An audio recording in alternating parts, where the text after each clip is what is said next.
We're going to turn the time machine back about 60 years as I found an old Motorola Bakelite radio. This would be an AA5 chassis.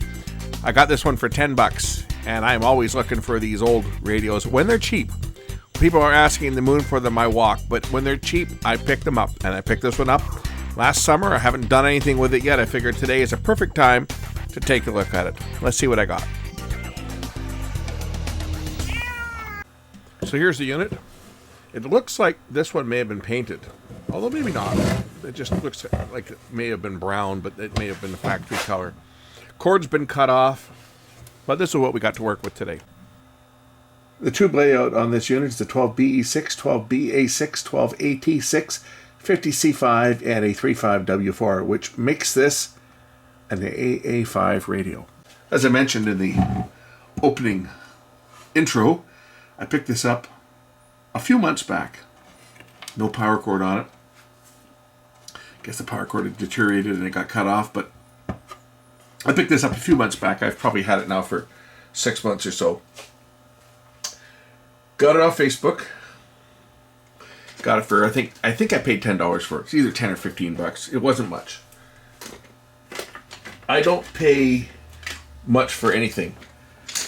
When people are asking ridiculous prices for things, I let somebody else pay the ridiculous prices because I'm not that guy that wants something bad enough that I'll pay what some people think that their junk is worth. I'll just wait until it becomes cheap enough that I think it's worthwhile. And spending $10 on an old radio is, I think, worthwhile for me. But any more than that, and I would say forget it. 10 or $15, I forget what I paid on this, but it wasn't much. But that's right where my sweet spot is for these old radios. People that seem to think that they're worth, thousands of dollars or hundreds of dollars. I don't know what they've been smoking, but they're not worth anything like that. Now, this is very similar to a radio I had when I was a kid that just about killed me. I think it might have been a Motorola. In fact, if I remember correctly, it almost looked like the same radio, except for the one that my neighbor gave me. The neighbor that used to live across the street from where I live now. He gave me a little radio like this, little AM radio, but it was pink in color. This looks like the knob has been pulled off this and not put back on right.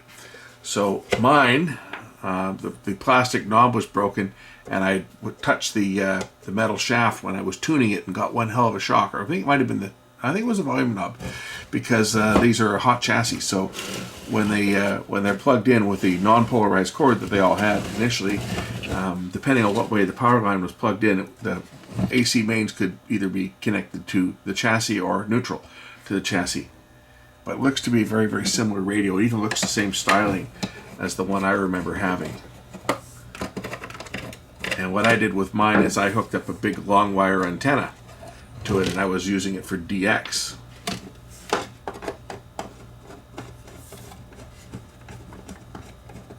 So let's just pull the screws out, pull the chassis out, and see if we can get this one to run. Well, I know I'll get it to run. I know for sure I'll get it to run, but anyway, one of these goes to the tuning, over to the tuning capacitor, and the other one went to, I think it was to one of the transformers, if I'm not mistaken. I don't have a schematic handy for this one, but I shouldn't really even need one.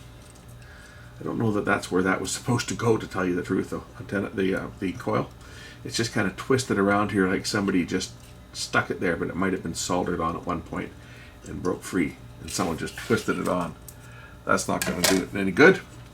First things first, though, we have to change out some of these ugly paper condensers. There's not very many. There's only like 3 of them in here. We got a big electrolytic in here, which will be changed out, of course.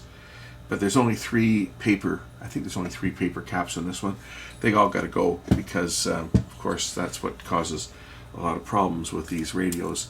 Is the capacitors go leaky internally, and then once that happens, you burn up tubes. So we're going to change out these 3 paper caps and change out this one as well. That one looks like it might have already been changed at one point. That looks like that's been removed. But anyway, this is just the dual electrolytic. And we'll change this one out, change out these 3, and see if this unit will be brought back to, and of course put the new power cord on, because the old power cord is just toast, right? Anyway, let's get started. One of the reasons I haven't been doing a lot of work on these old radios is just because I haven't had the parts handy. The suppliers have been really low on the small caps that I need to recap them. So because of that, I just haven't been doing as many as I would have done in the past, and I haven't even been picking them up that much lately, just because I've had problems getting parts. I make a trip down to the supplier, and sure, he's got tons and tons of capacitors, but not the size I need, because they're popular. Everybody's recapping their old amplifiers and their old radios and stuff, and he doesn't have the size I need. So I've been leaving empty-handed, and that has put a damper on doing some of these old restorations. But I do have, I think, the ones I'm going to need for today. This is a 0.02, and I have a 0.015, which is a little bit smaller, but it should be close enough. Normally I'd put a 0.022 in, but don't have stock. But I was able to get a 0.015, so I put a 0.015 across in place of this one that was in here originally, and that should replace that one anyway. And then I got this one over here.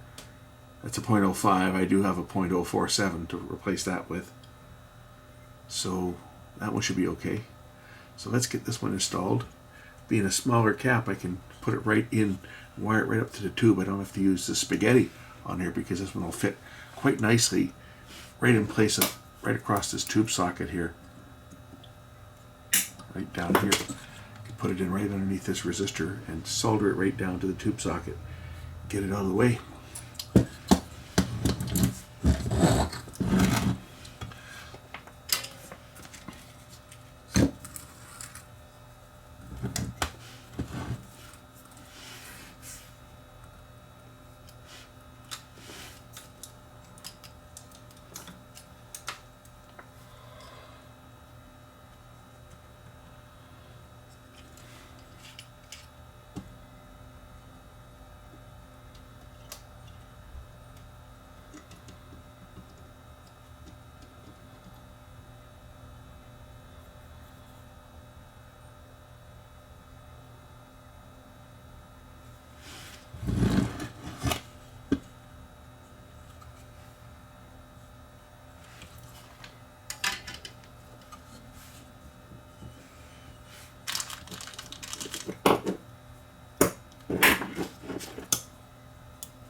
Got another old radio kicking around here too, that's a battery powered radio that I'll be working on.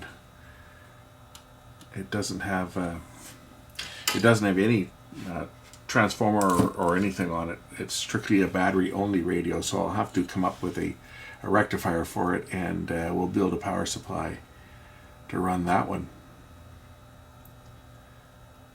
I believe the filaments are all like one or 1.5 volt filaments, and they're all in series, so it would have used like I think it used a 9 volt, two 4.5 volt batteries in series for the filaments, and a 90 volt battery for the plate.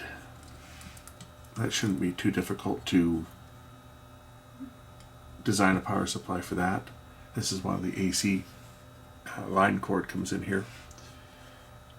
It's got this, I'm sure, asbestos containing tubing over it. Our line cord, I'll just cut it off and get it out of here right now. It's in the way. But one side goes right to the switch here.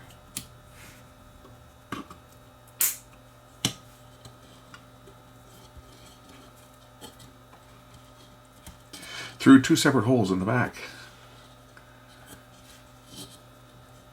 And the other side of it went to over to the tube over here. We'll just cut it. We'll cut it here. Just to get that out of the way. Alright. I gotta change out this other cap right here. It goes to the antenna. I think that's the antenna wire. So it's just a bypass cap. 0.47. I can certainly try it without replacing the electrolytic as well, because that one's not going to be critical as far as damaging the tubes. In fact, I'm quite surprised to see that this only has 3 caps in it. Got an old Motorola original.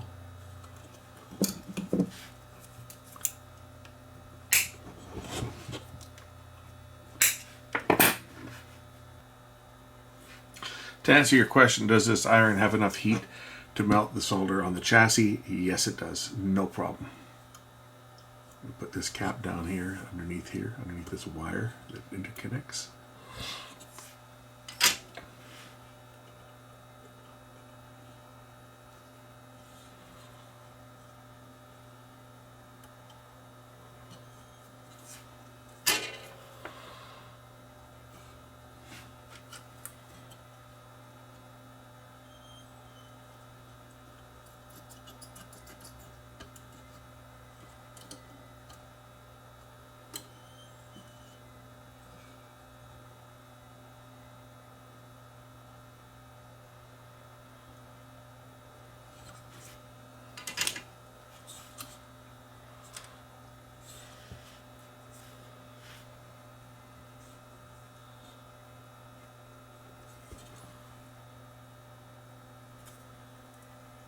Okay, those are good.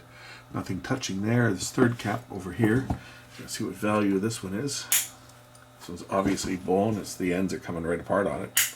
But I can't read what the value is, so I have to melt the, or scrape off. It looks like it's a 0.05. Is it a 0.05? Looks like it's a 0.05. It's hard to tell. Let me just get my heat gun. I'll melt the wax off of the end of it. That way I should be able to read it a little bit better. What we're doing is we're just heating the wax up so that I can read what the value of the cap was underneath it. It looks like it's a 0.05 of what it looks like. So a 0.047 will be what I'd replace it with. This one's just the AC bypass cap from the line cord going to the rectifier. So this is the one that couples the chassis to one side of the line cord. I'm just going to solder it in place here to the chassis. It probably isn't even necessary, you know. It's just there to decouple and reduce hum from getting into the sound. But it's not really a cap that's really required for the radio to operate. So let's figure out a place to put this, maybe right to that chassis, and you'll see that this iron should keep this chassis up hot enough to melt solder, no problem.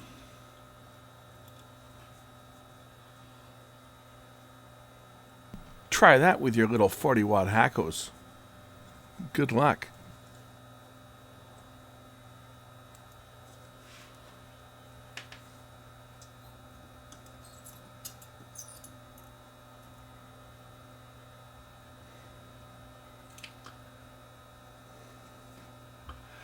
Yes, my little Weller. I think it's is this a 60 watt? I think this is a 60 watt, but it does produce a lot of heat. It's a great iron. This is probably one of the best soldering irons I've ever had. And I was sure happy to find another one, because my original one that I bought years and years and years ago when I was in the business was one of these, and it got broken. And I just found this one. I didn't find this one. I had a viewer mail me it. Found it at a recycling center. A guy that works at a recycling center got it in recycling. Sent it to me with a couple tips, although they were giant tips that were kind of useless for me, but I found some new ones because the tips for this is still readily available. It's a great soldering iron. I love it. It's the best one that the best soldering iron I think I've ever used is this Weller EC2000, which is what I'm currently using. It's a great unit. Okay, got a power cord. So this is the bypass cap here. Actually, one side is directly connected to the line. If we look down here at the power switch, we will see that one side is connected directly to the chassis. This is going to be the live side, and this is the neutral side. We're going to make sure that the neutral side is what's connected to the chassis on this. This is a polarized cord. I think it's okay. I'm just inspecting the cord, but it is a polarized cord I'm going to be putting on here. That's neutral there. So this one's going to go to the switch, and the other side is going to go to the main rectifier tube.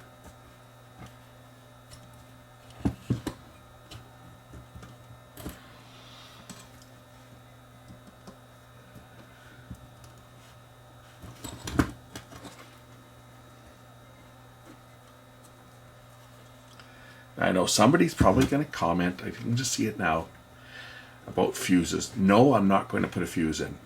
It's not that I don't believe in fuses, of course I do, but this is not going to be a radio that's going to be regularly used. It's not going to be left plugged in.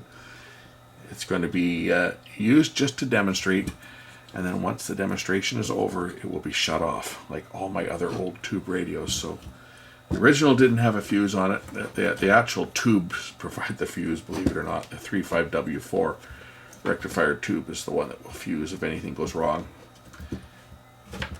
But I'm not going to bother with one on this, just for the same reason that the original design did not have a fuse. They didn't think it was necessary. And I don't have any pigtail fuses kicking around that are, small value like this, so I'm not too concerned about putting a fuse in. It's not going to get sold. It's not going to be really used. It's just going to kind of sit in my collection. I have a bunch of these little Bakelite radios. I just like to collect them because I'm kind of a radio buff and a radio collector. So that's what's going to happen with this. It's going to go into my collection and it's going to sit there. So I'm not too worried about having a mains fuse.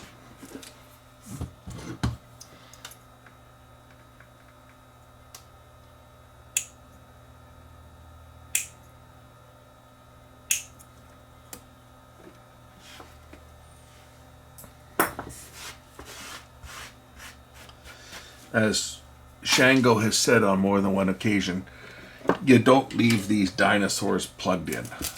These were a fire hazard when they were new, and they certainly have not improved with age. If you're a collector of old radios, you understand this, that these units here are not daily drivers. I'm sure there are people that still use their old Grundig radios to listen to as a daily driver, but even if you're listening to it every day, you really shouldn't be leaving it plugged in when you're not actually listening to it. It should be something that you unplug every time you shut it off. Because you know the saying, right? An unplugged radio can't catch on fire.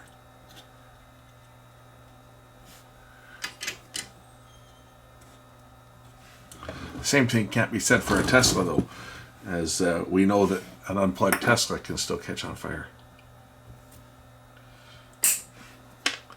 Shot over the bow to Tesla.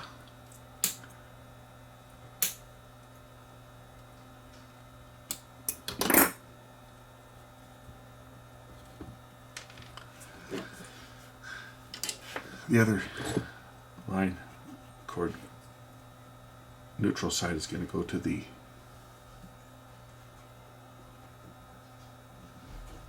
switch.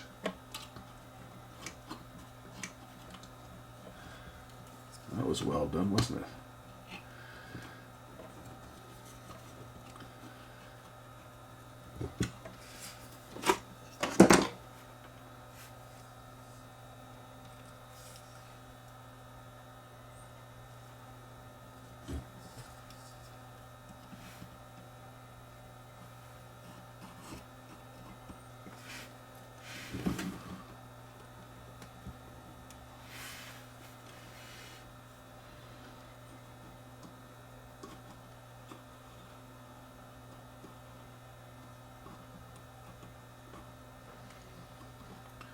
All right, I think this unit is ready for the first listening test. That way we can hear how bad this filter capacitor is before I change it, because it'll likely be changed out as well. I'm sure I've got some high voltage electrolytics kicking around here, but I'd like to hear how this sounds first. We're going to power this up on the dim bulb tester, of course, in the dim mode. Make sure there's nothing that's going to draw excessive current. All right, power. Whoops, make sure the tubes are all plugged in.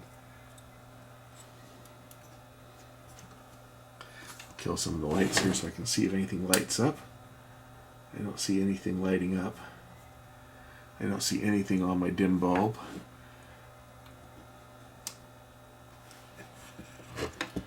Oh, there we go.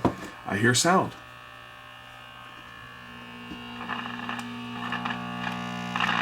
We hear sound. So we need to change this filter cap. It's bad, obviously. As you can see, it looks like someone's changed it before, because that doesn't look like the original mounting for this. It's like somebody just stuffed this in here.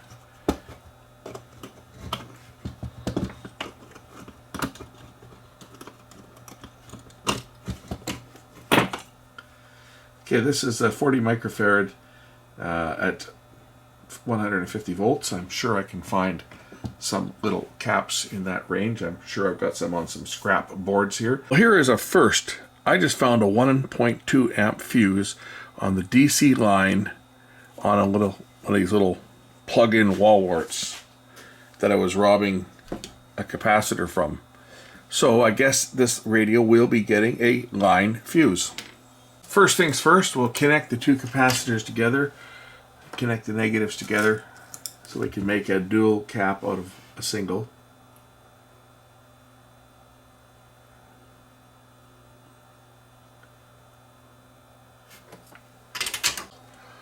So I'll just solder the negative terminal down to the chassis. There's a place right here I can stick it to, right where the other one was, the tab for the other one was placed through the chassis. I can solder it on here and then bend it underneath the chassis.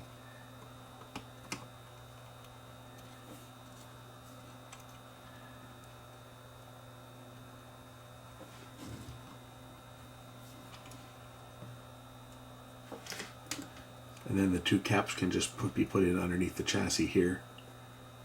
One going one way and one going over here like this. As long as the wires aren't going to touch. We'll insulate them. Put some heat shrink tubing around and join them on. And then these two caps can just go underneath the chassis like that with some heat shrink tubing.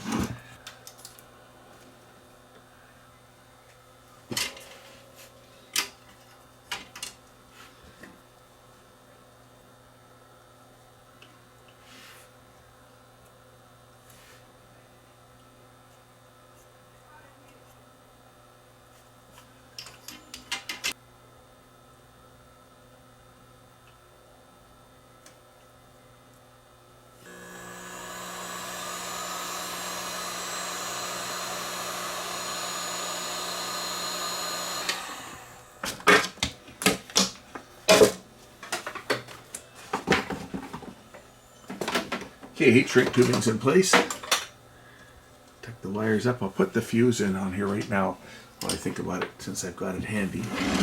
We'll just disconnect the incoming AC line.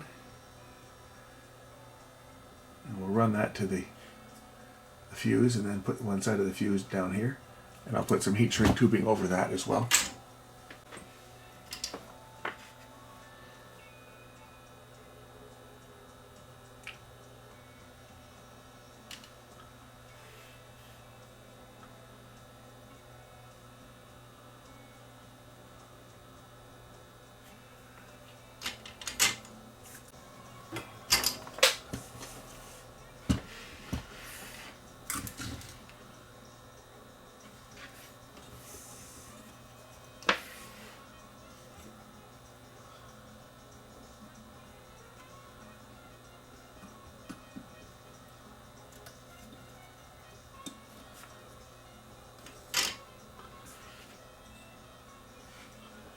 Slide the heat shrink tubing over the fuse and heat it up.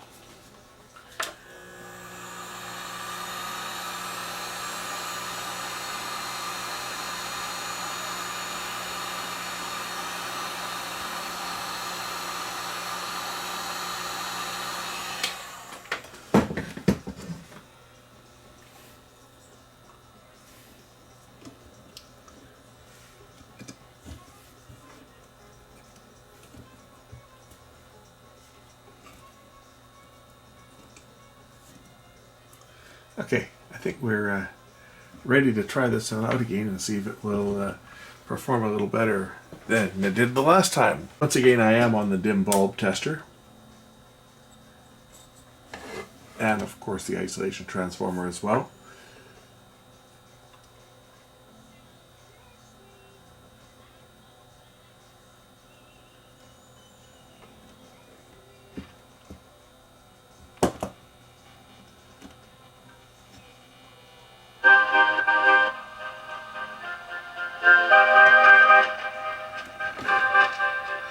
Okay, volume control does need to be cleaned, but it is working.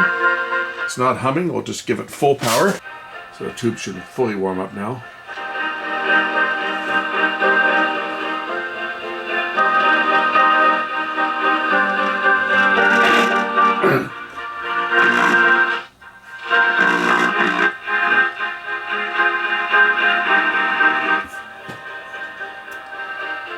No antenna, I just hold my hand near it.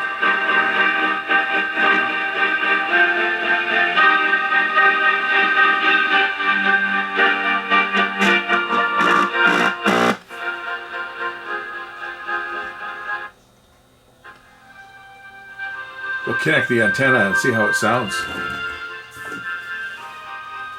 Alright, got the antenna connected now, kind of just twisted on. And we'll see how it sounds, see whether it'll pick up anything other than my little test transmitter, which it obviously should.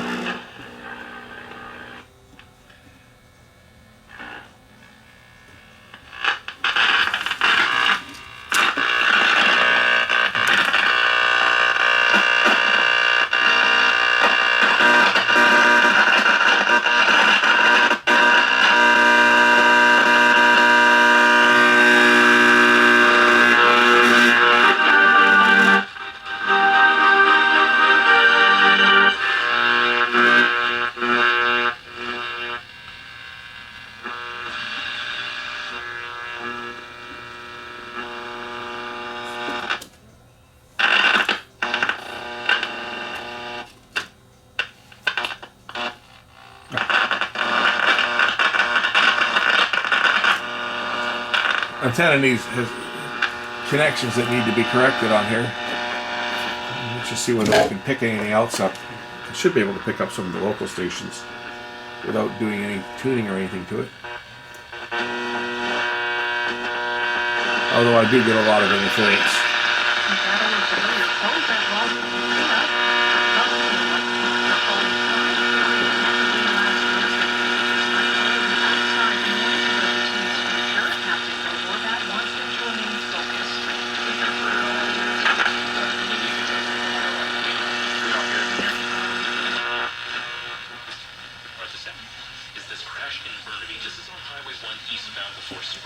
Blocking the left and middle lanes. Crews are on scene. Watch for traffic control.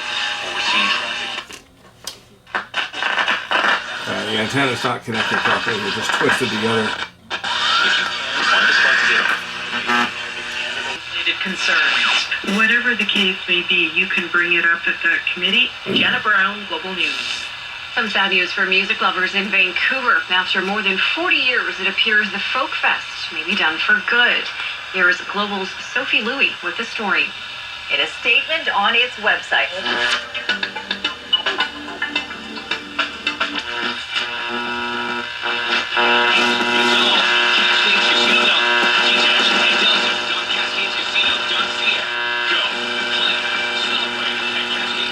This is what AM reception is like around my house, 24 hours a day. I can't even use my HF radio because of so much interference. It's just, this is what it's like.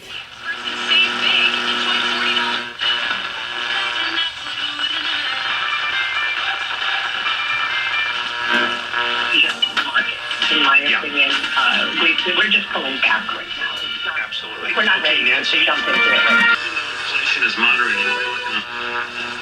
And I think that combination of growth is the sort of challenge. It's actually not doing that bad because Bloomberg Radio is broadcasting at 1410 and I'm transmitting 400 milliwatt signal on 1440 about, I don't know, 10 feet away from here. So the test transmitter is actually quite strong here in the workshop when it's on. 400 milliwatts doesn't seem like much power, and on the AM band it's not. That's enough power to go about to the end of the block if I'm lucky.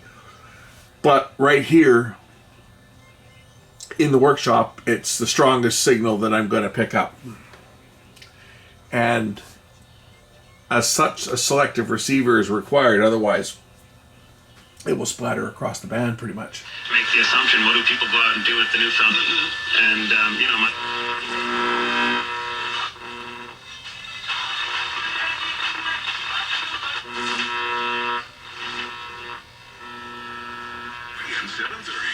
Over 500 Canadian radio stations. Music see if I can tune this in a little better. Talk, entertainment, and all traffic all the time. Plus, you can listen anywhere. In the car, on transit, at the gym, home or work. Search Radio Player Canada and download it for free. Radio Player Canada, where Canadian radio plays.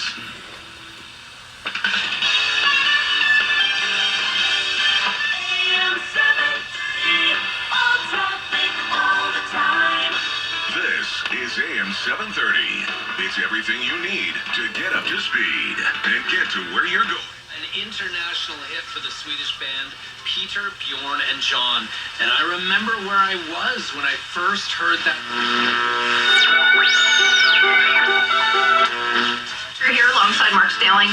Global Sky Tracker weather on the way.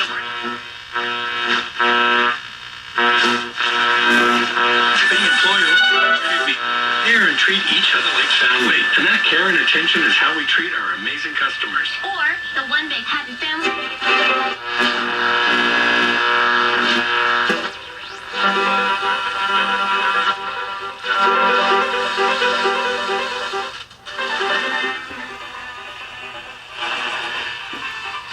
Put a little bit of cleaner on that volume control, and then I'm going to put this back together and actually connect the antenna properly. As you can see, these wires really need to be soldered together. They're just kind of twisted together and not really making a good connection. As you can see, this one here is not even connected, it's just twisted. And I need to solder them. Once the back gets put on it, I'll be able to attach the wires properly for the antenna. So we'll just put tape on here. Anyway, let's put it together, and I will reattach the antenna properly, and we'll see how it works once it's together.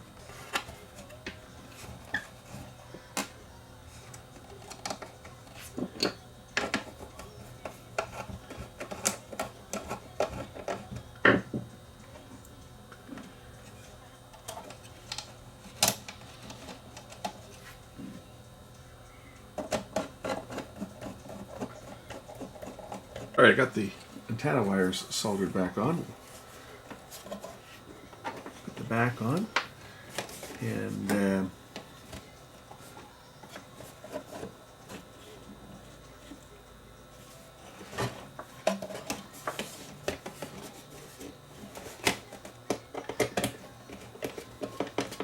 you see at one point there was actual screws that went through here as well, which are long since gone.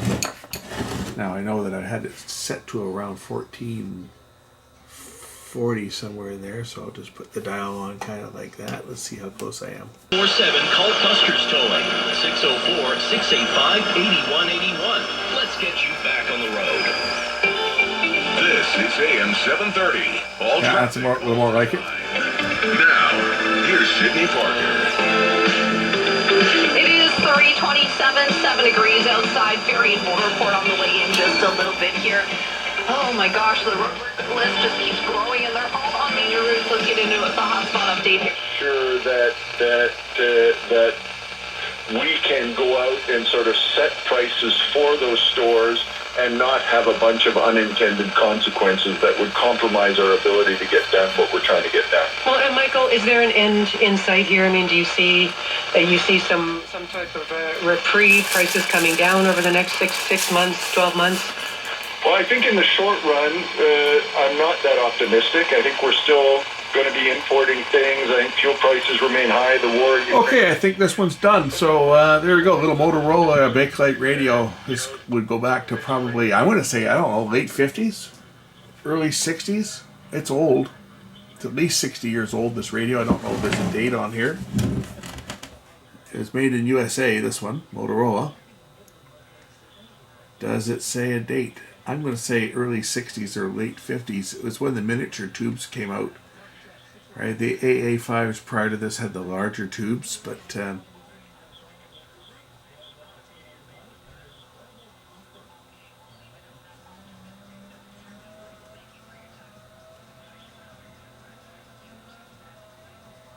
it's a model number 4785152, it looks like.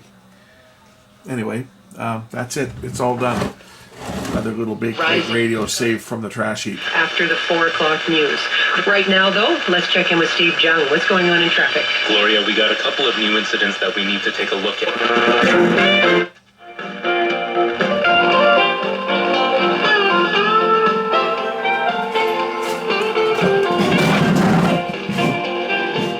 Thanks for watching. We'll catch you in the next one. Bye for now.